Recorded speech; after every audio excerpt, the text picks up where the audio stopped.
السلام عليكم ورحمة الله وبركاته. أعزائي طلاب الصف الأول الإعدادي مع الدرس الثالث في الوحدة الثانية، وبنتكلم عن عصر الدولة الحديثة وعصر المجد الحربي. يبقى عصر الدولة الحديثة يا جماعة بيعرف باسم عصر المجد الحربي، وما إنه مجد حربي هنستنتج كده على طول إنه عصر بيتميز بكثرة الحروب وكثرة الانتصارات.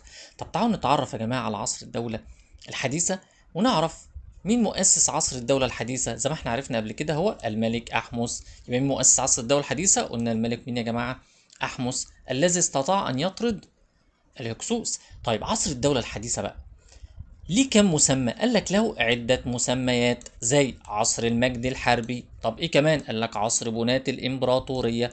يبقى عصر الدولة الحديثة يا جماعة ينفع نقول عليه عصر المجد الحربي وينفع نقول عليه عصر بناة الإمبراطورية. طب يعني ايه كلمة إمبراطورية أصلا؟ يعني لما يجي يقول لي ما المقصود بكلمة الإمبراطورية هقول له ايه؟ هقول له هي دولة كبيرة مالها تسيطر على مناطق وشعوب مالها يا جماعة بقى؟ قال لك مختلفة.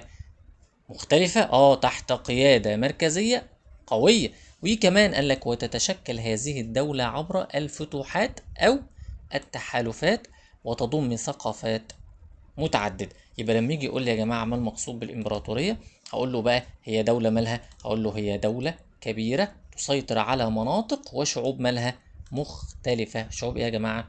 مختلفة تحت قيادة مركزية قوية، بالإضافة أنها كمان تشكل هذه الدولة عبر إيه بقى؟ تتشكل عبر الفتوحات أو قال لك التحالفات وتضم ثقافات متعددة. طب لو قال لي بقى عصر الدولة الحديثة بيشمل كام أسرة؟ هقول له بيشمل 3 أسرات. أهو يشمل عصر الدولة الحديثة كام أسرة؟ 3 أسرات. يعني من الأسرة الكام للأسرة الكام؟ قال لك من الأسرة ال 18 حتى قال لك الأسرة ال 20 كمان مرة. يبقى احنا قلنا دلوقتي عصر الدولة يا جماعة، قلنا عصر الدولة الحديثة بيشمل كام أسرة؟ 3 أسرات. من الأسرة الكام؟ قال لك من الأسرة ال 18 لغاية الأسرة الكام؟ قال لك لغاية الأسرة ال 20. طب تعال نشوف أهم خصائص عصر الدولة الحديثة. قال لك أول حاجة بتميز عصر الدولة الحديثة وجود جيش قوي. يبقى رقم واحد وجود إيه؟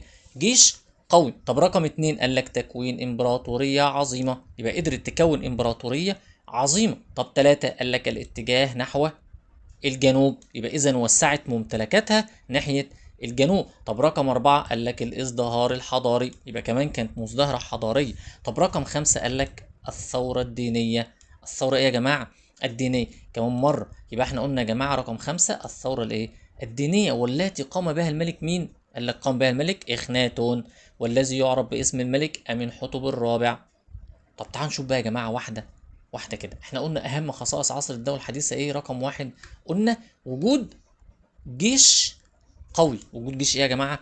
قوي. طيب حيث تم تطوير الجيش مما حافظ على النظام. ادي كده واحد. يبقى هم يا جماعة طوروا الجيش ليه؟ قال لك طوروا الجيش عشان رقم واحد اهو حافظ على النظام، وكمان قال لك والاستقرار الداخلي لمين؟ لمصر طبعا. اتنين قال لك حماها من الأخطار والتهديدات الخارجية، يعني حماها من الأعداء.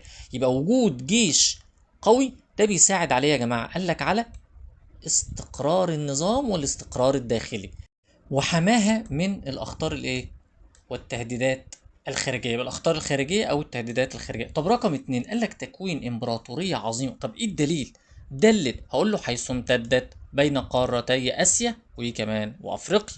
يبقى إذا الإمبراطورية المصرية كانت موجودة في قارة مين؟ قال لك آسيا وكمان وأفريقيا، من نهر الفرات في الشمال. يبقى بدأت منين؟ من نهر الفرات في الشمال الشرقي إلى الجندل الرابع جنوبا. أهو يا جماعة نبص كده على الخريطة، أدي بلاد الرافدين، وده نهر الفرات في الشمال حتى الجندل ايه يا جماعة؟ الرابع اهوت، يعني وسط قارة افريقيا. طيب قال لك رقم ايه كمان؟ تلات الاتجاه نحو قال لك الجنوب، حيث تم ارسال العديد من الحملات العسكرية. يبقى اذا ارسلوا حملات عسكرية كتيرة جدا ناحية الجنوب، والرحلات التجارية نحو افريقيا. يبقى كمان مره يا جماعه رقم اتنين قلنا عمل قال لك ايه؟ امبراطوريه ايه يا جماعه؟ قال لك امبراطوريه عظيمه امتدت من فين لفين؟ قال لك امتدت بين قارتي اسيا وافريقيا من نهر مين؟ قال لك الفرات في الشمال الشرقي الى الجندل الرابع جنوبا. طب اتجهت جنوبا عملوا ايه؟ قال لك تم ارسال العديد من الحملات ايه؟ قال لك العسكريه والرحلات التجاريه نحو افريقيا. طب تعال نبص كده على رقم 4. قال لك الازدهار ايه؟ قال لك الازدهار الحضاري، حيث تطورت ايه بقى؟ قال لك جميع المجالات، جميع المجالات واصبحت مصر في مركز حضاري متقدم، يعني بقت دولة متقدمة متطورة في جميع المجالات، يعني في جميع الأنشطة، مما أدى إلى يبقى لما يجي يقول لي ما النتيجة المترتبة على تطور جميع المجالات وأصبحت مصر في مركز حضاري متقدم، أقول له جيم وجود تأثير متبادل بينها وبين الحضارات الايه الأخرى. يعني ايه الكلام ده؟ يعني هيبقى في تأثير متبادل بين الحضارة المصرية والحضارات ايه يا جماعة الأخرى. طيب تعال نشوف رقم 4، وهي الثورة الدينية التي قامت في عهد الملك مين؟ إخناتون، واللي كان اسمه أمنحتب الرابع، عشان هو سمى نفسه إيه يا جماعة؟ إخناتون.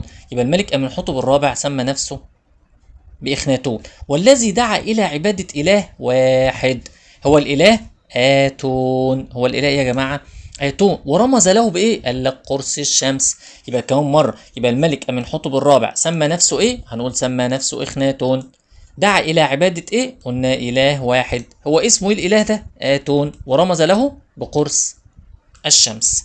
طب تعال نشوف أشهر ملوك عصر الدولة الحديثة كده بالترتيب. رقم 1 الملك أحمس، رقم 2 تحتمس الأول، 3 حتشبسوت، 4 تحتمس الثالث، 5 توت عنخ آمون، 6 رمسيس الثاني، طبعا 7 هو الملك رمسيس الثالث. طب تعالوا نشوف أول ملك بقى، هو الملك أحمس مؤسس عصر الدولة الحديثة. طيب مين هو الملك أحمس؟ قال لك رقم 1 مؤسس الدولة الحديثة. يبقى أول حاجة لازم نعرفها عن الملك أحمس الأول إن هو مؤسس الدولة يا جماعة الحديثة.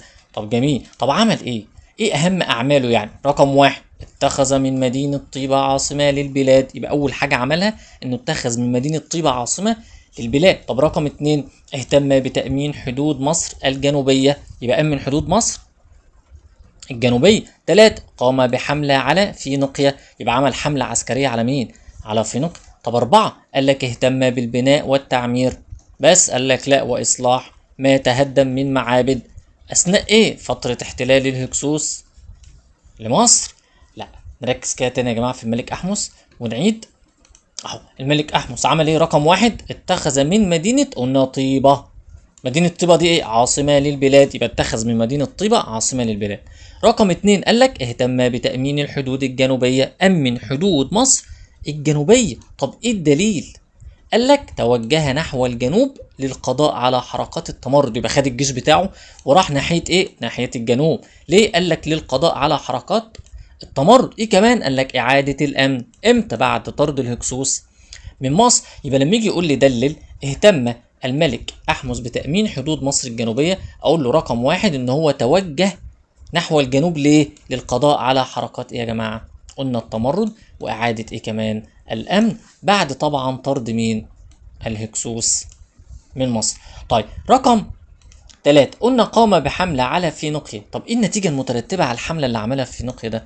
قال لك السيطرة او بسط نفوذه على ايه يا جماعه؟ عليها، يعني على فينيقيا، او بسط نفوذه عليها والتمهيد لتكوين امبراطوريه مصريه واسعه. يبقى لما يجي يقول لي ايه النتيجه المترتبه على حمله احمس على فينيقيا، اقول له السيطره على مين يا جماعه؟ فينيقيا، او اقول بسط نفوذه على فينيقيا عشان يكون امبراطوريه مصريه عظيم. طب رقم 4 قال لك الاهتمام بالبناء والتعمير وإصلاح ما تهدم من معابد. يعني المعابد اللي الهكسوس هدوها بدأ يعمل فيها إيه؟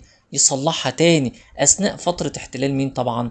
الهكسوس. وبذلك لم يكن عهد الملك أحمس الأول كفاحا فقط، إنما كان فيه بناء وكمان وتعمير وإصلاح. أو ولم يكن كفاحا مسلحا فقط، بل كانت تتخلل فترات سلم وإيه كمان؟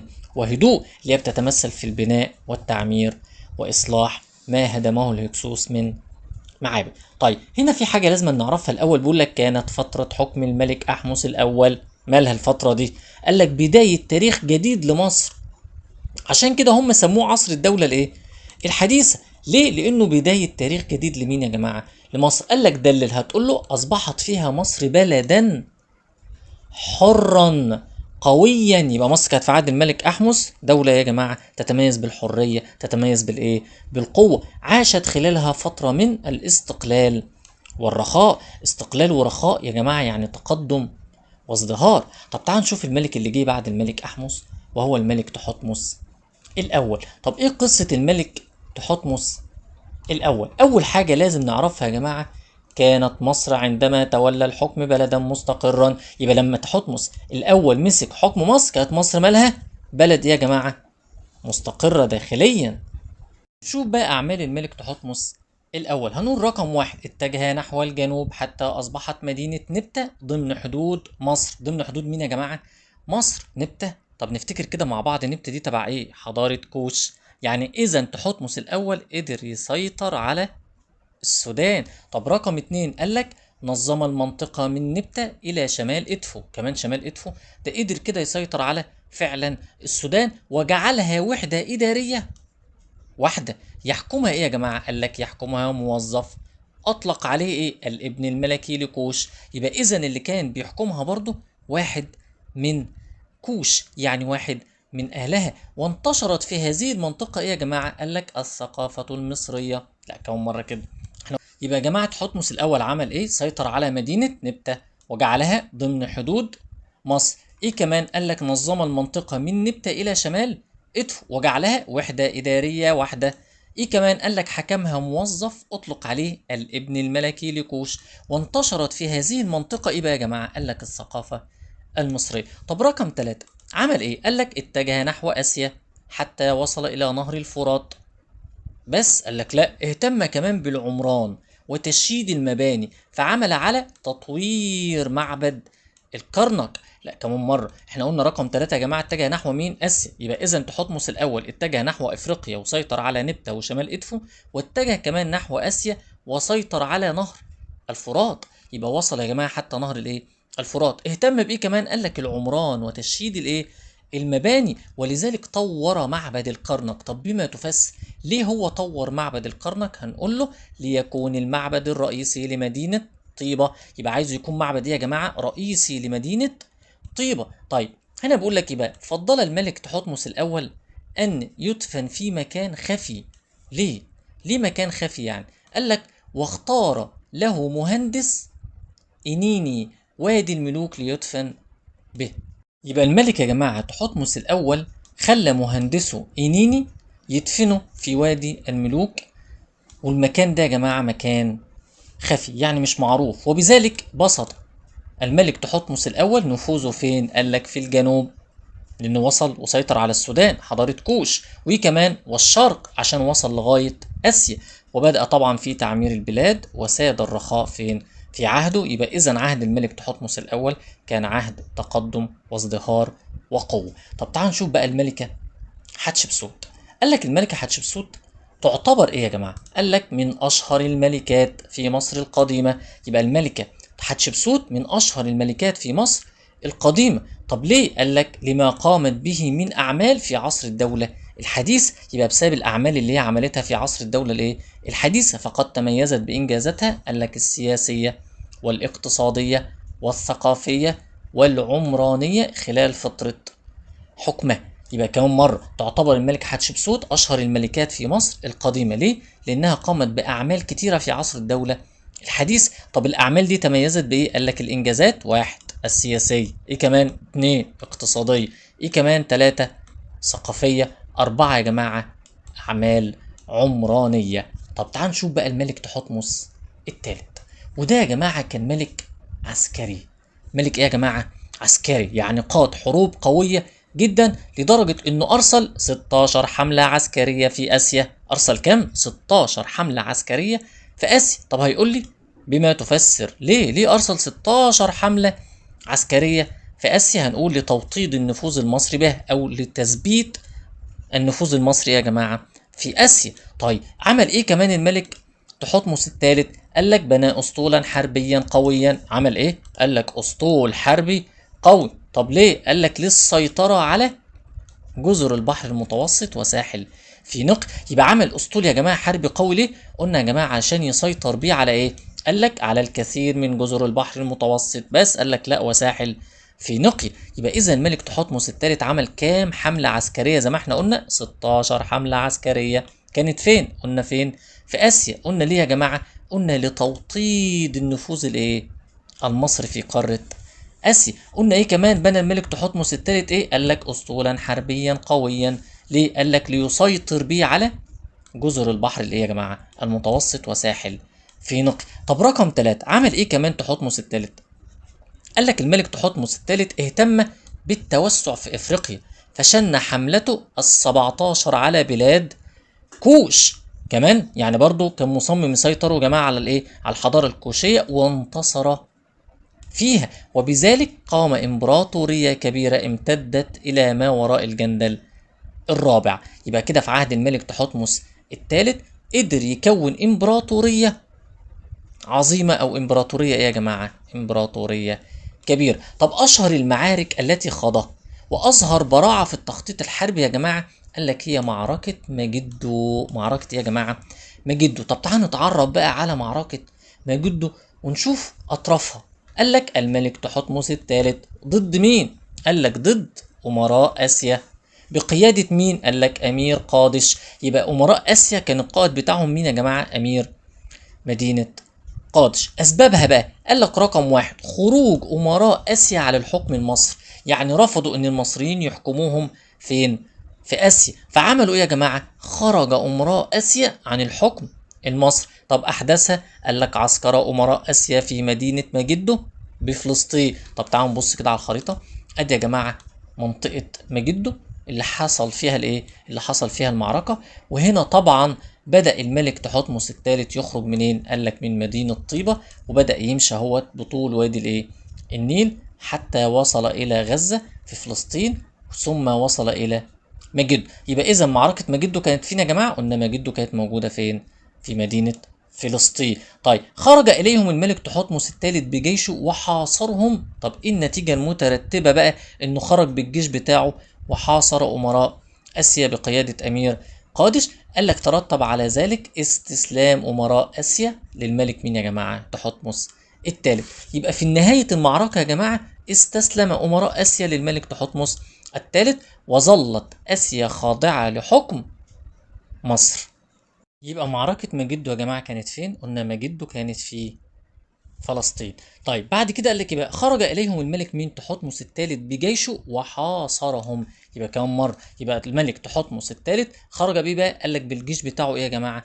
وحاصر امراء اسيا. طب ايه النتيجه المترتبه على ذلك؟ قال لك استسلام امراء اسيا للملك تحتمس الثالث. يبقى في نهايه المعركه استسلم ايه يا جماعه؟ قال لك استسلم امراء اسيا للملك تحتمس الثالث بعد طبعا ما حاصرهم بالجيش بتاعه. طب تعال نشوف مجال الإدارة. احنا قلنا كده في المجال الحربي. طب المجال الإدارة بقى قال لك تحتمس الثالث كان شاطر جدا كمان في مجال الإدارة زي ما كان شاطر في المجال العسكري. قال لك بالرغم من كثرة الحملات الحربية التي قام بها الملك مين؟ قال لك تحتمس الثالث إلا أنه واحد اهتم بأمور البلاد الداخلية. يبقى الراجل ده اهتم بأمور البلاد الداخلية وأقام المعابد والمسلات. يبقى عامل كمان معابد ومسلات، يعني اهتم بالبناء والعمران. ايه كمان؟ قال لك اتبع سياسات سلمية مع أمراء آسيا للحفاظ على الإمبراطورية المصرية. لا ركز في الحتة دي قوي. يبقى ركز كده يا جماعة وشوف ذكاء الملك تحتمس الثالث. الراجل اتبع سياسات ايه؟ قال لك سلمية مع مين؟ مع أمراء آسيا. ايه الهدف بما تفسر؟ لما يقول لك بما تفسر اتبع الملك تحتمس الثالث سياسات سلمية مع أمراء آسيا، هنقول له جيم للحفاظ على الإمبراطورية المصرية. طب ايه الدليل؟ عمل ايه؟ ايه الدليل ان هو فعلا اتبع سياسات سلمية؟ هنقول له رقم 1 قام بتقريب امراء اسيا منه. يبقى قرب الامراء الاسيويين منه وثبتهم في وظائفهم، يعني خلاهم على الوظائف بتاعتهم. ايه كمان؟ اخذ بعض ابنائهم، خد بعض ابناء الامراء الايه؟ الاسيويين معه الى مصر. طب بما تفسر؟ قال لك لتعليمهم العادات والتقاليد المصرية. يبقى خد أبناء الأمراء الآسيويين معاه إلى فين؟ إلى مصر. عشان إيه يا جماعة؟ يعلمهم العادات والتقاليد المصرية، فيغرس في نفوسهم حب مين يا جماعة؟ حب مصر حتى إذا ما عادوا إلى بلادهم وتولوا الحكم بقى حكام يصبحوا من أتباعه المخلصين. لأن ركز في الحتة دي تاني، ركز في الجزء ده تاني ونشوف تحتمس الثالث عمل إيه مع أبناء الأمراء الآسيويين. احنا قلنا رقم واحد إنه تقرب من الأمراء الآسيويين نفسهم. إزاي؟ إن هو ثبتهم في وظائفهم. عمل إيه كمان؟ أخذ بعض أبنائهم، أخذ إيه؟ بعض أبنائهم معه إلى مصر. قلنا إشمعنى؟ قلنا لتعليمهم العادات والتقاليد قال لك المصرية. فكده هيغرس في نفوسهم حب مين؟ قال لك حب مصر. حتى إذا ما عادوا إلى بلادهم وأصبحوا إيه بقى؟ حكاما عليها، هيكونوا من أتباعه الإيه يا جماعة؟ المخلصين. يبقى إذا تحتمس الثالث أثبت فعلا إنه قائد ماهر وبارع في الإدارة زي الحروب. يبقى في مجال إيه يا جماعة؟ الإدارة. قلنا بالرغم من كثرة الحملات الحربية التي قام بها الملك تحتمس الثالث، إلا أنه إيه بقى؟ قلنا اهتم بأمور البلاد الداخلية. عمل إيه كمان؟ أقام المعابد والمسلات. عمل إيه كمان؟ قال لك اتبع سياسات سلمية مع أمراء آسيا. اشمعنى؟ قال لك للحفاظ على الإمبراطورية المصرية. الدليل قلنا رقم واحد تقرب من الأمراء الآسيويين. إزاي؟ قال لك ثبتهم في وظائفهم. رقم بقى اتنين هنقول أخذ بعض أبنائهم معه إلى مصر. قلنا ليه؟ قال لك لتعليمهم العادات والتقاليد المصرية. اشمعنى؟ قال لك ليغرس في نفوسهم حب مصر حتى إذا ما عادوا إلى بلادهم وتولوا الحكم أصبحوا تابعين يا جماعة مخلصين لمين؟ لمصر وللملك تحتمس التالي. طب تعالوا نشوف بقى الملك اللي عليه الدور هو الملك توت عنخ آمون. الملك توت عنخ آمون عمل إيه؟ أول حاجة لازم نعرفها يا جماعة إنه تولى عرش مصر بعد الملك إخناتون، وكان ما يزال صغيرا في السن. يبقى كان لسه صغير في السن ومسك الحكم بعد الملك إخناتون اللي هو عمل ثورة دينية. طب تعالوا نشوف بقى أهم أعماله. رقم واحد قال لك أعاد مدينة طيبة عاصمة للبلاد. يبقى رجع مدينة طيبة عاصمة لمصر مرة أخرى. اتنين أعاد عبادة الإله آمون مكانتها، وغير اسمه من توت عنخ آتون إلى توت عنخ آمون، لأنه بدأ يعبد الإله مين يا جماعة؟ آمون. أمر بإصلاح إيه كمان؟ المعابد التي أغلقت أو تضررت خلال فترة حكم مين؟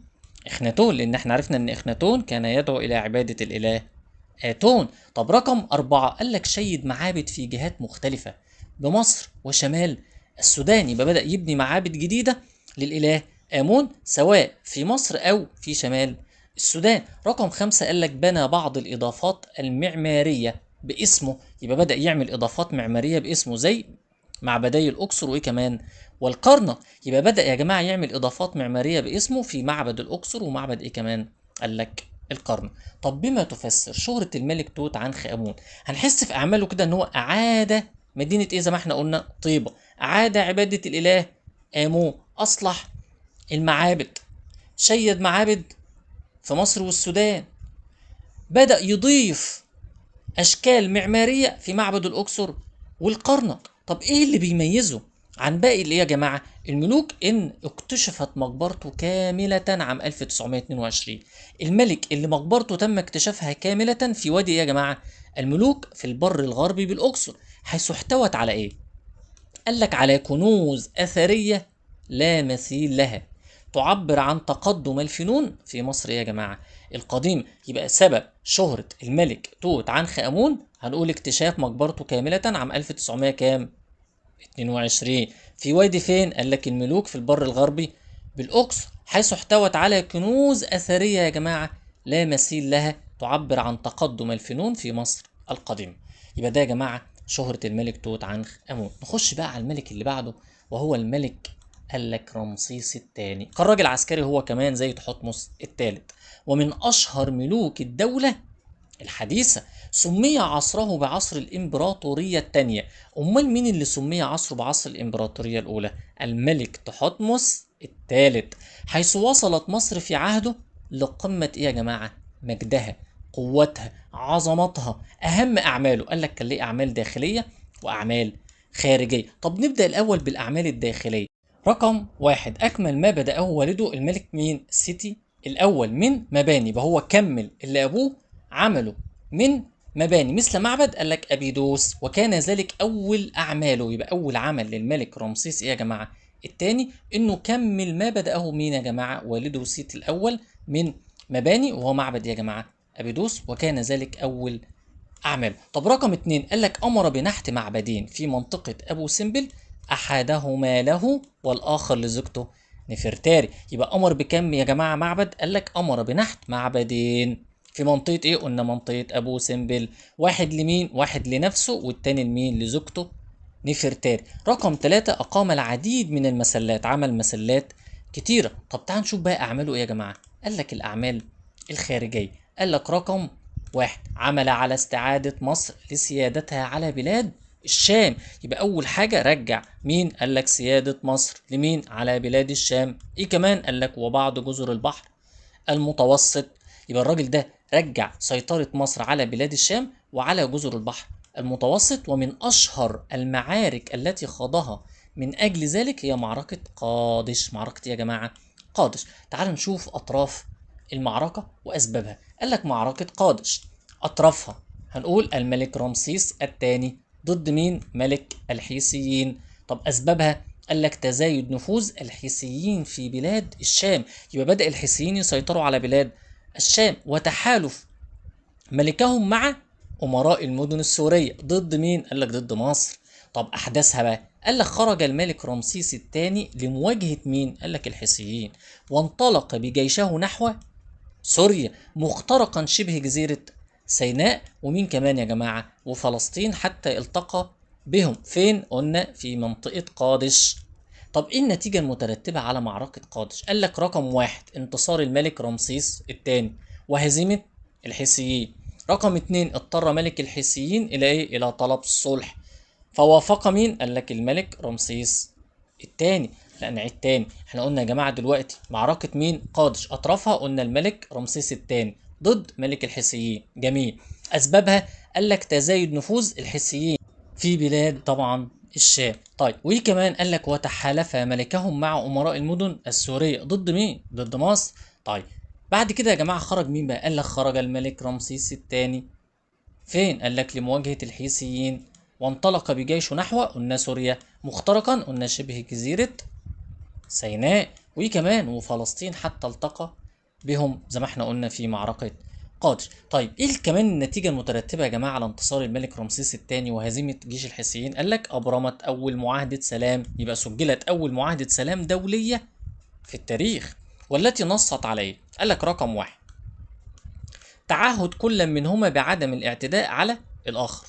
قال لك 2 مساعدة كل منهما للآخر في حال تعرضه لهجوم من دولة أخرى. يبقى كده مش معاهدة سلام بس، ده في كمان تحالف. يبقى قلنا رقم 1 تعهد كل منهما بعدم الاعتداء على الآخر. رقم 2 مساعدة كل منهما للآخر في حالة تعرضه لهجوم من دولة أخرى. ندخل بقى يا جماعة على الجزء اللي عليه الإيه؟ الدور. وهنا بيتكلم عن الملك رمسيس الثالث، وهو برضو من القادة العسكريين العظماء. وأهم أعماله إيه بقى؟ قال لك رقم 1 يعد المؤسس الحقيقي للأسرة الكام يا جماعة؟ قال لك الأسرة ال20. طب رقم 1 في أهم أعماله 1 هزم شعوب البحر المتوسط. يبقى أول حاجة انتصر على شعوب البحر المتوسط. 2 قال لك تصدى للليبيين الذين هاجموا حدود مصر الغربية. حدود مصر يا جماعة؟ قلنا حدود مصر الغربية. طيب رقم 3 قال لك اهتم بشؤون البلاد الداخلية وإصلاح إيه كمان؟ الإدارة. أعاد تنظيم الجيش. نظم البعثات التجارية خاصة إلى بلاد، قلنا بلاد إيه يا جماعة؟ بلاد بونت. اهتم ببناء وتشييد المعابد والتماثيل إيه كمان؟ الضخم. يبقى كمان مرة يا جماعة الملك رمسيس الثالث قلنا هو يعتبر المؤسس الحقيقي للأسرة. قال لك الأسرة ال20.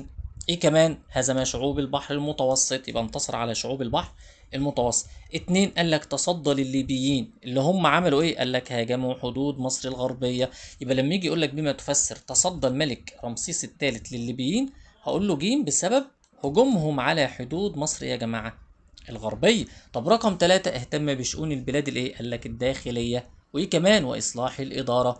طيب رقم 4 اعاد تنظيم قال لك الجيش. 5 نظم البعثات التجاريه خاصه الى بلاد بونت. بلاد بونت احنا قلنا هي مين؟ الصومال حاليا. اهتم ببناء وتشييد ايه كمان؟ قال لك المعابد والتماثيل الضخمه. تعال نشوف بعد الملك رمسيس الثالث ايه اللي حصل لعصر الدوله الحديث. هيجي بقى فترة من فترات ايه بقى؟ الضعف ونهاية الدولة الحديثة. طب بما تفسر ايه اللي خلى الدولة الحديثة القوية دي تضعف وتسقط وتنهار؟ قال لك بعد انتهاء حكم الملك رمسيس ايه؟ قال لك الثالث، اللي هو اخر ملوك الفراعنة العظام في عصر الدولة الحديثة، ضعفت البلاد. طب بما تفسر ايه السبب يعني؟ قال لك رقم واحد، تولي الحكم ملوك ضعاف، يبقى اللي مسك الحكم كان ملوك ضعاف. رقم اتنين، قال لك تدخل كهنة الاله مين؟ آمون بطيبة. فين؟ قال لك في شؤون الحكم. لا كمان مرة لما يجي يقول لي بما تفسر سبب ضعف ونهاية الدولة الايه الحديثة، اقول له رقم واحد تولي حكام ضعاف، رقم اتنين تدخل كهنة الاله مين؟ آمون في ايه؟ قال لك في شؤون الحكم. وقد ادى ذلك الى انتهاء عصر الدولة الحديثة ليبدأ العصر المتأخر. يبقى لما يجي يقول لي النتيجة المترتبة على توليد حكام ضعاف وتدخل كهنة الإله آمون في الحكم، هقول له أدى ذلك إلى انتهاء عصر الدولة الحديثة ليبدأ عصر جديد هو العصر المتأخر. طب تعالوا نشوف الجزء اللي بعده ونشوف العصر المتأخر عبارة عن إيه. قال لك بيشمل الأسرة من 21 للأسرة ال30. يبقى العصر المتأخر بيبدأ من الأسرة الكام؟ قال لك الأسرة ال21 حتى ال30. طيب بيتميز بإيه؟ قال لك ساد في حالة من الضعف، ما هو اسمه عصر متأخر، أدى إلى تعرض البلاد للاحتلال والأطماع الخارجية. يبقى مصر في العصر المتأخر تعرضت لإيه يا جماعة؟ للاحتلال، وانتهى بدخول الإسكندر الأكبر مصر، وانتهى بذلك العصر المتأخر لتبدأ مرحلة جديدة في تاريخ إيه يا جماعة؟ مصر. طب تعالوا نشوف بقى علاقة مصر بمين؟ بأفريقيا في عصر الدولة اللي إيه يا جماعة الحديث. قال لك رقم واحد، زاد النشاط التجاري بين مصر وإفريقيا. طب بما تفسر؟ هنقوله بسبب اتساع الإمبراطورية المصرية في عصر الدولة طبعا الحديث. ومن أشهر الرحلات التجارية في عصر هذه الدولة اللي هو عصر الدولة الحديثة هي بعثة أرسلتها الملكة مين يا جماعة؟ حتشبسوت إلى بلاد بونت، وصورتها على جدران معبد الدير الإيه يا جماعة البحري. وقلنا بلاد بونت اللي هي مين يا جماعة؟ الصومال حاليا. رقم اتنين، وجد في المناطق التي ارتبطت مع مصر بعلاقات سياسية وتجارية قال لك بعض مظاهر التأثر بالحضارة الايه المصرية القديم، حيث ايه بقى؟ اهو رقم واحد، انتشرت بعض الطقوس والعبادات المصرية. يبقى اذا الافارقة كانوا بيعبدوا الالهة ايه يا جماعة المصرية، وكانوا بيمارسوا بعض الطقوس الدينية المصرية. طب رقم اتنين، قال لك بنيت بعض المعابد والأعمدة على الطراز ايه يا جماعة المصري القديم. ارتدى النبلاء من مملكة مين يا جماعة كوش ملابس مشابهة للملابس الايه التي ترتديها النخبة المصرية. نركز بقى في العلاقات المصرية الإفريقية أثناء العصر المتأخر. علاقة مصر بإفريقيا في العصر المتأخر تمثلت في واحد، اختلفت العلاقات المصرية الإفريقية قال لك في العصر المتأخر عن عصر الدولة الحديثة. طب ليه العلاقات يا جماعة اختلفت بين مصر وإفريقيا في العصر المتأخر عن عصر الدولة الحديثة؟ قال لك اتسمت بالصراعات والحروب. يبقى في العصر المتأخر اتسمت بالإيه؟ قال لك الصراعات والحروب بين مين ومين؟ قال لك بين مصر وبعض المناطق الإفريقية. أمثلة، واحد، عصر الأسرة 21 قال لك فقدت مصر السيطرة على بعض المناطق الإفريقية. يبقى مصر يا جماعة فقدت بعض الأماكن الايه الإفريقية اللي كانت مصر مسيطرة عليه. طب في الأسرة 24 قال لك حصل صراع بين المصريين والكوشيين، وانتهى بسيطرة الملك الكوشي على معظم أراضي مصر، على معظم أراضي يا جماعة مصر. ثم تكوين الأسرة كام؟ قال لك تكوين الأسرة 25. ولكن إيه اللي حصل بقى؟ ولكن في عصر الأسرة 26 قال لك نجح ملوكها في استعادة استقلال مصر ومد نفوذها في أفريقيا مرة أخرى. يبقى في عصر الأسرة 26 قدر الملوك المصريين قدروا يستعيدوا استقلال مصر مرة أخرى من الكوشيين ومدوا نفوذهم في أفريقيا مرة أخرى. وبكده احنا خلصنا الدرس، واشوفكم على خير، والسلام عليكم ورحمة الله وبركاته.